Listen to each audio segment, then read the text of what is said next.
All right, what's happening, guys? We've got the Gladiator Strong Q&A for August. Wanted to crush some questions.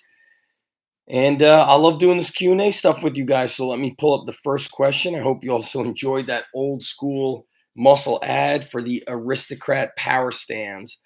Dude, the old muscle ads were cool. Just the physiques, man. Pretty darn impressive. Let's make sure I don't miss anything. First question coming in from Paul Benincasa. Hey, Zach, I think this question has already been asked, and I apologize if it has. My question is twofold. How do you go about planning the Gladiator Strong program cycle to cycle? I know you draw a lot from the old school methods, which I love, but what is your primary inspiration when you piece together a series of workouts designated for a particular cycle? Is it more experience based or scientific or both? Sorry again if you answered this question exhaustingly. I'm new to your podcast and I'm a huge fan of the Gladiator Strong program. So, Paul, great question, and you're right. So, on my desk, I'll pull off some, old school books. I'll see if you guys could see some books. You can see right here, Keys to Progress, Super Training. This is business books right here. But I've got the old Gold's Gym Book of Bodybuilding right here. So I've got a lot of old books out here. I got a bunch of new magazines. So I love going through and seeing a lot of them, but I also look at my experience with injuries. And my whole goal is to keep you guys healthy long term. So for me, I think wrestling did a number on my shoulder. My left shoulder is pretty problematic. So I like to do those longer warm ups to keep you guys healthy. I know they're a little bit even tough, but a lot of shoulder work, a lot of Bulgarian split squats to stretch your hips, a lot of dead hangs from the rings or the bar, band pull aparts. That stuff's great for you. And the reason why I don't go heavy, but I like to mix it up is I want to give you a break. I'm purposely giving you a break. I'm purposely building in these kind of deload, which is a reload, like we've done recently. So because I know that you could only train very hard for so long before you break down. So the key to it is try to get some longevity and also having fun. That's the real ticket, my man. Let's get the next question. Nelson. Nelson is great.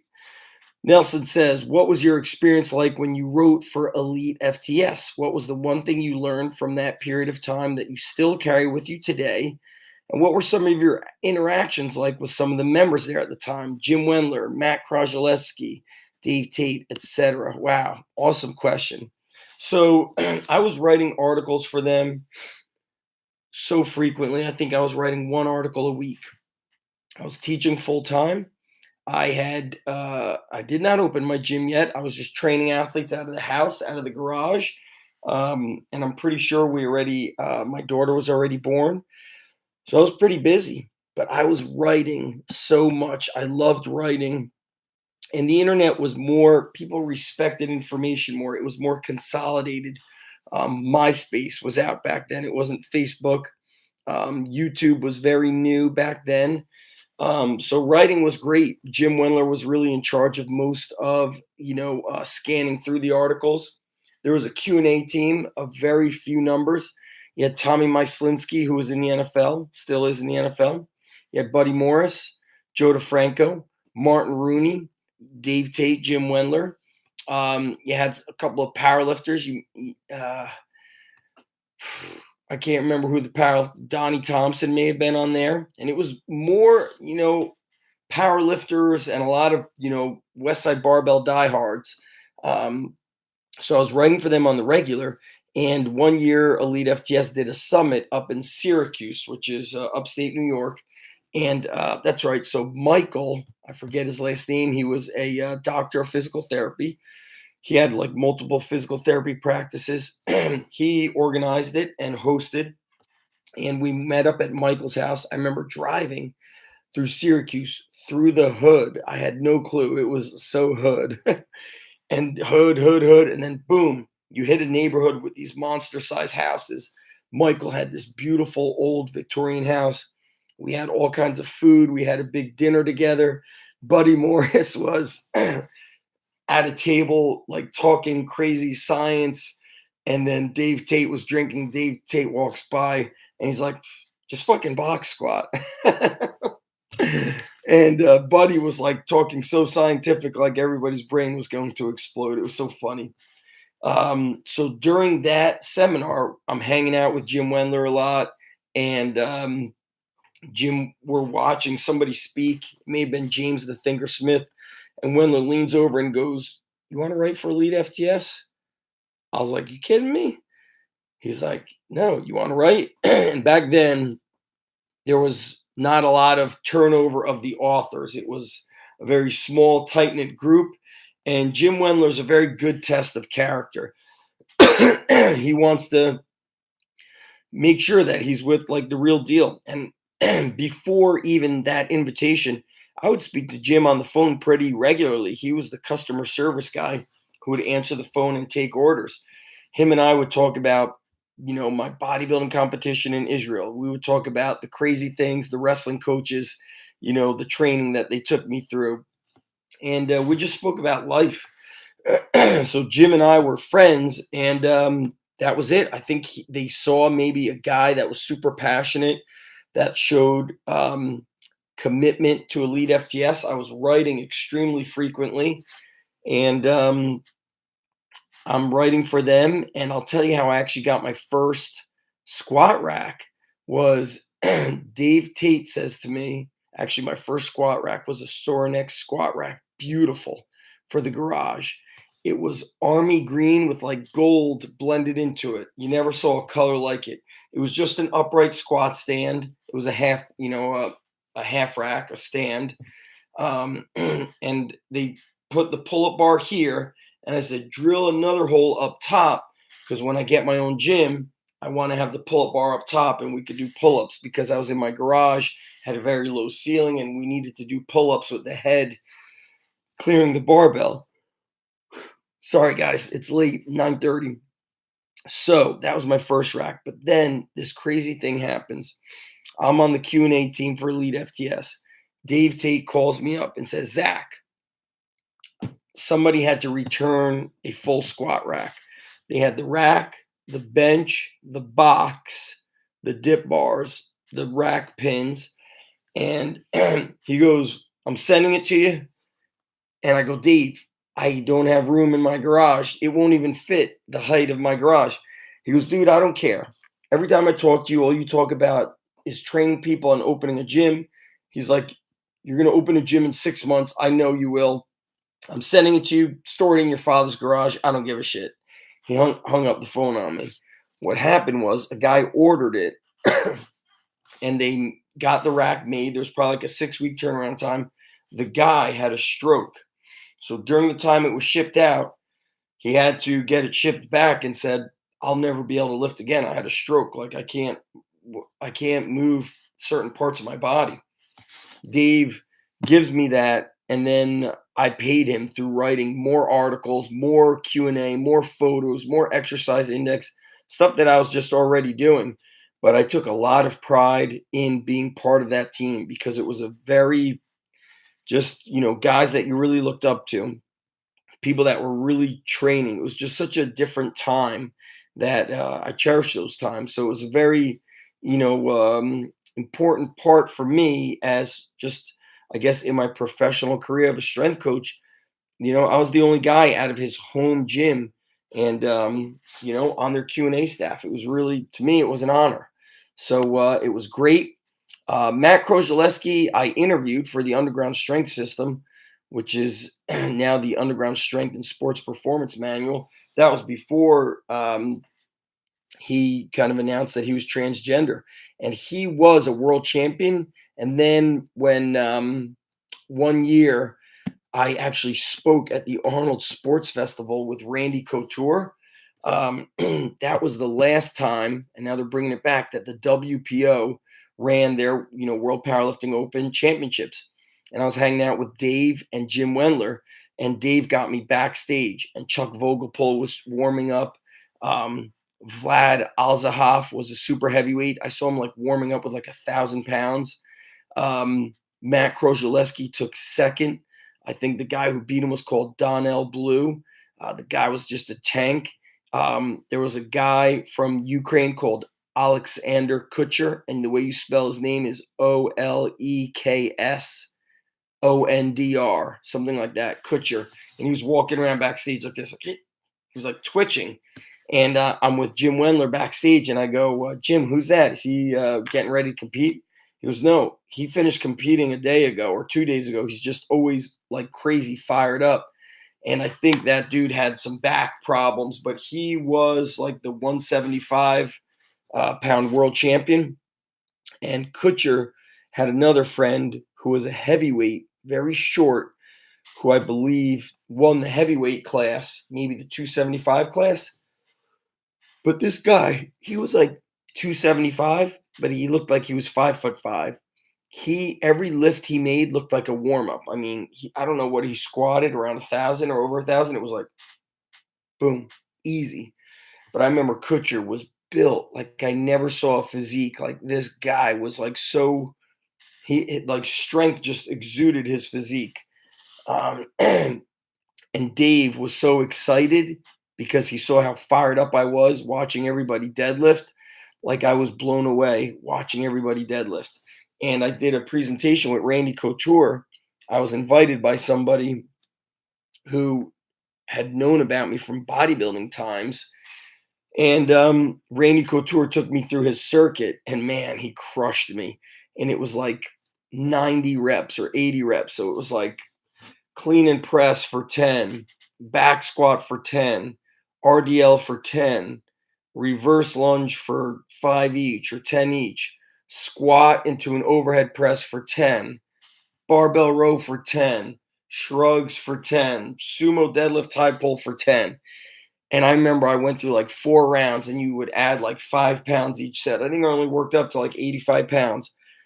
I was doing full range of motion. When I looked at Randy Couture doing the stuff on YouTube, it was like mini reps, like barely moving on stuff. And I wanted to say, Randy, I did it full range. Randy Couture the next day won the heavyweight title for the UFC by beating Tim Sylvia. And it was pretty cool. Like I remember the morning that I went to do that presentation with Randy, we were met in the lobby with like, I guess there was like security people. I think it was actually Marines. It was Marines. They walked us through like some back tunnel, back parking lot. The security people put us in the car and took me, Randy, his son Oakley. He was married at the time. I think he's been married multiple times. That was a different wife. And he was a very down to earth, super nice guy. It was cool. So, Nelson, great question. A lot of trips down memory lane. Keith Coombs, my question comes from your email the other day regarding this. What you used to do doesn't define you. What you used to do can change, and you will evolve as your life experiences impact you. How has your training evolved now that you're getting older, and how has past injuries made you rethink training?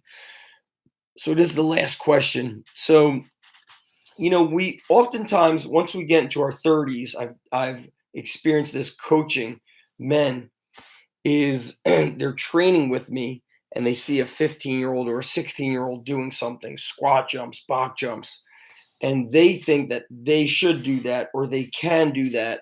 And I always explain to them, guys, if the 15-year-old in your mind is what's going to get you injured.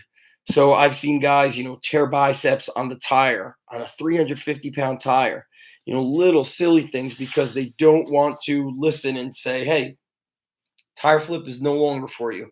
Your hip mobility is extremely poor, so you're not going to be able to get down low enough, and you're going to initiate with your bicep. So for me, I've really been influenced a lot with Matt Wenning. And guys, we have the Matt Wenning seminar coming up September. The date is 8th. I hope to see some of you guys there. It's going to be an amazing seminar. It's a Saturday. The way that Matt does these longer warm-ups with lighter weights has been very good for my body. You guys could probably see a lot of it in the warm-ups for us.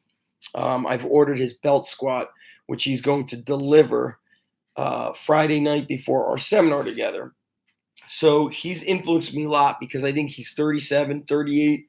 He's lifting very hard, moving a lot of weight, but he's healthy. He doesn't have injuries. Now, my left shoulder was problematic during my sophomore year wrestling. I remember I couldn't incline bench the barbell, but if I would do dumbbells neutral grip, I felt good. I remember I felt like somebody was stabbing my shoulder. And this is 1990, 1991. Nobody could tell you what to do. If I would have gone to a physical therapist, they would have had me do rotator cuff exercises. There was no specialty bars. At the gym I trained at, there was straight bars and one cambered bar to overstretch on the bench press. And now we know that's probably not really what you want to do. It's not a safe exercise, especially if you've got a tight shoulder capsule or you don't have good shoulder stability or you don't even know how to bench the right way, right? You don't know how to get your shoulders down. So that has been a big influence to me. Now, I wish I could have filmed the training I did when I was bodybuilding. I think the intensity would have inspired so much people. My technique, the way I pushed everybody. Even though I would have been maybe younger in many of the training groups I was in, I was very oftentimes the driving force. People wanted to be around me because of the energy. It was just the passion I had for training, and I had so much energy.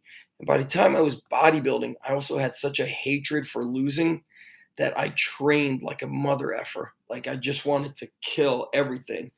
And I sometimes forget, to be honest with you. I'm 42. I'll be 43 in 3 months, December 4th.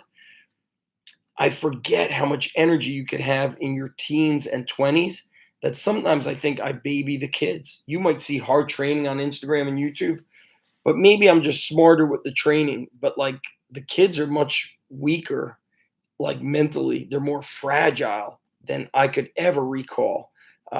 So, who you used to be, it doesn't have to be who you always are. You can evolve. I've been speaking a lot about the 5 years I kind of went into hiding, and I said certification is over, this is over, that is over. Nelson came to the first. I think he came to the first Strong Life experience, which was just like a 4-hour Strong Life seminar. But I started learning that, man, I feel so much better when I'm around people, when I'm sharing, when I'm doing things that serve other people and really changing lives through strength. So it's okay to change. And if we refuse to evolve, if we refuse to change, how do we grow? We don't grow. Look at, people who kind of, Arnold was a bodybuilder. Then he was an actor. Then he got into the politics. Then he got back into the movies. He was probably always in politics. He was the president for the National Council of Exercise, not the for the presidential fitness. So he was the president of that. So I think it's good to always evolve. Gabriel Villarreal gave me this. I don't have a DVD player, so I got to get like a portable one. This is something I think many people should watch. I've seen clips of it because it's very much about not following the common path. I want to show you guys something. This is getting to be interesting. This is my passport. It was not my first passport. This is older. This thing's expired. But anyway, here's what's interesting. I don't know where this. I think I dreamt about this when I was, I don't know, 5th grade, 6th grade, playing soccer. We had to bring like a birth certificate or proof of birth, right? Proof of like age, to make sure you're not saying, "Hey, I'm 9, but you're actually 11." So my dad brought the passport, and I remember this kid. He was like a kid on the team that was like very like, that person in high school or middle school that was like a bully, like really rude. Man, he said something to me like, "Get the F out of my way before I take your passport and shove it up your ass." And I remember being scared. And, what inspires me so much about strength is your ability to stand for things, not just to stand up for a bully, but to stand for what you believe in. Like these guys standing up for the music they believe in, standing up for, I'll tell you, like, anything. What do you believe in? When I first started sharing my training information, the big names out there were calling me names. They were calling me an idiot and just all that stuff. And you know what? Like, our athletes were killing it. So I began to have this confidence to just stand up for myself. Like, hey, man, I can't be stopped. My results are going to speak for themselves. So constant learning. And this book is one of my favorite books ever, guys. I hope you all read it. Willpower Doesn't Work by Benjamin Hardy was gifted to me by Joe Polish from the Genius Network. Crazy, crazy, awesome book. This is also a real good one. My buddy Josh Bryant, he came out with a new book, A Gratitude Journal. I write in this thing, take notes. It's powerful. I love this kind of stuff because if you're not training your mind, you're not going to move forward. I have been training my mind like crazy the past year, and it has transformed the business side of things. It has transformed the life. So yeah, be willing to evolve. Thank you, everybody, for supporting Gladiator Strong. It means a lot. I wish there was more people involved in it. I'm thinking of figuring out a way to consolidate the Underground Strength Academy, Gladiator Strong, everything under one roof. I'm got to find some tech person to do this. And I had a meeting with somebody, and I'm not sure when it's going to happen, but we're going to try to make it happen. So stand by, keep this thing going, and I'll talk to you guys later. Thank you to everybody who asked the questions. I appreciate that. Later.